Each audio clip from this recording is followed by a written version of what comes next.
মেধা দিয়েছি তো রক্ত, রক্তের বন্যায়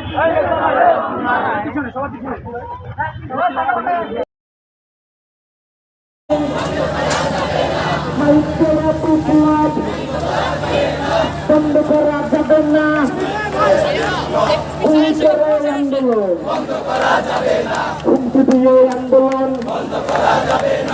এই চ্যানেলে নতুন হয়ে থাকেন অবশ্যই চ্যানেলটি সাবস্ক্রাইব করে পাশে থাকা বেল আইকনটি বাজিয়ে রাখবেন।